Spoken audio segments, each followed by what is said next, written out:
Toxic people will avoid you if you do this. You've heard it 100 times. Just cut them off. But here's the truth. Toxic people love that drama. It feeds them. If you really want them gone, you need a different approach. By the end of this video, you'll know how to make them walk away on their own. 1. You remember things they wish you'd forget. They make that passive-aggressive joke, and you don't laugh. You pause. Just enough to let it hang in the air. Later, they deny they ever said it. But you don't argue. You just remember.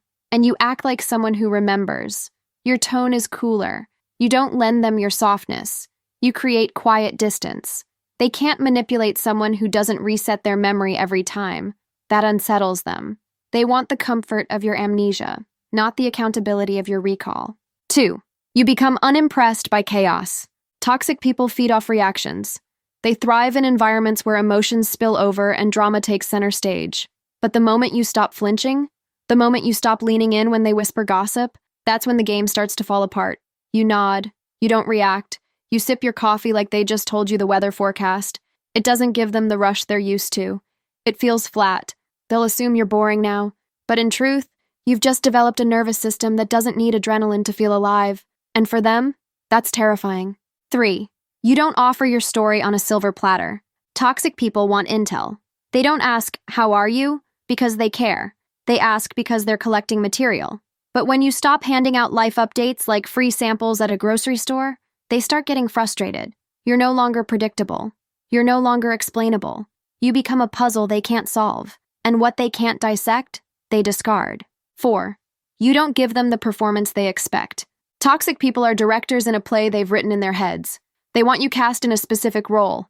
The weak one, the overly emotional one, the one who always says sorry first. But when you show up calm, clear, and without apology, the script falls apart. Now they're the one fumbling for lines.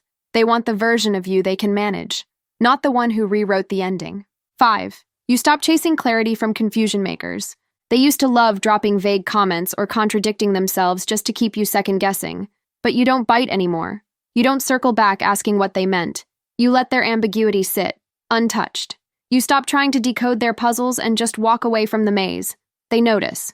Suddenly, the power they once had, that push-pull tension they controlled, is gone. 6. You treat their silence as communication. Most toxic people use silence as punishment.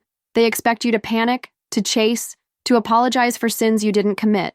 But now, when they go quiet, you take it as information, not a trigger. You don't knock on their door trying to mend something they intentionally broke. That's when they realize you don't just set boundaries, you live them. And that's when they quietly and permanently exit your life.